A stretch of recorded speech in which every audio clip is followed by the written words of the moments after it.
Have you felt it too?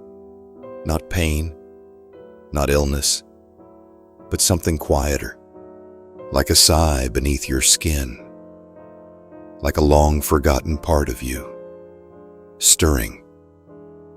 It doesn't come with sirens.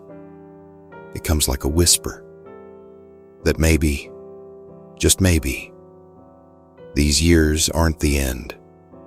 They're the beginning of something softer, more honest, more you.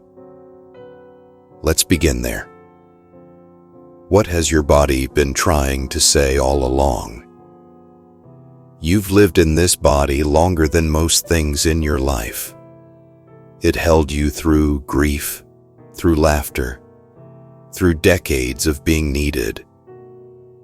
But lately, something's changed. You feel a breath catch, not out of fear, but memory. A tightness in your chest when you bend to tie your shoes. A quiet tremble in your fingers when you open the window. That moment when your legs pause before standing, like they're asking, "Are you sure?" It's not collapse. It's communication. The body doesn't yell anymore. It whispers. And when it whispers, it's asking not to be fixed, but held. When did movement become something you postponed? Not exercise, not performance, just motion. The stretch while waiting for the kettle. The walk at dusk when the street is gold. The reaching upward just to feel what hasn't stiffened yet. Stillness, when chosen, is sacred. But when stillness becomes habit, it quietly becomes surrender. You don't need to move far. You just need to move toward yourself again. You're not here to shrink. You're here to circulate, to let your blood remind you you're still here. What if your silence isn't peace, but disconnection? You say less. They stop calling. You tell yourself, they're busy. I don't want to bother them. But they're thinking the same thing, and between two people waiting, nothing happens. Connection doesn't retire, it deepens. One voice on the other end of a phone line, one simple, unremarkable hi. And suddenly the air around you feels warmer. Don't wait to be missed. Be the one who knocks, even softly. Have your routines become a quiet cage. The same chair, the same tea, the same news, the same silence. And you wonder why time feels slower now.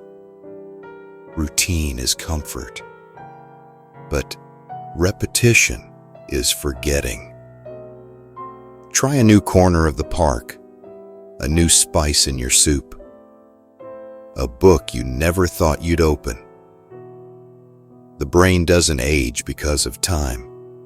It ages because it hasn't been surprised in years.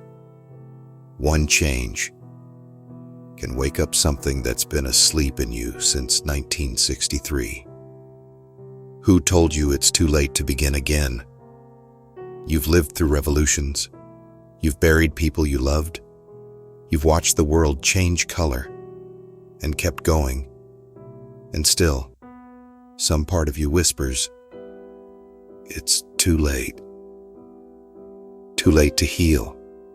Too late to soften. Too late to feel beautiful again. But what if these years are the ones you were meant to live all along? Not to achieve, not to fix, just to be true. To walk slower, but deeper. to speak less, but mean more, to hold yourself like someone finally worthy of grace. Final thoughts. Let these years be your softest, not your smallest. You're not breaking down. You're being invited back, not to who you were, but to who you really are when no one's asking you to prove anything. Let these habits fall away like autumn leaves. Let yourself feel small joys without rushing past them. Because maybe the invitation isn't to age, it's to awaken, to return to what matters, to say less, but love more, to stand in the mirror one morning and say, I'm still here, and I still matter. Whisper something back. Comment, I'm still becoming. Like if a part of you just remembered something it had forgotten, share this with someone who thinks it's too late, and remind them it never is. Subscribe, not for content, but for company in this season of your life. Because maybe your best chapter was never behind you. Maybe it's the one you're writing now, with gentleness, with truth, with eyes that have finally learned to see.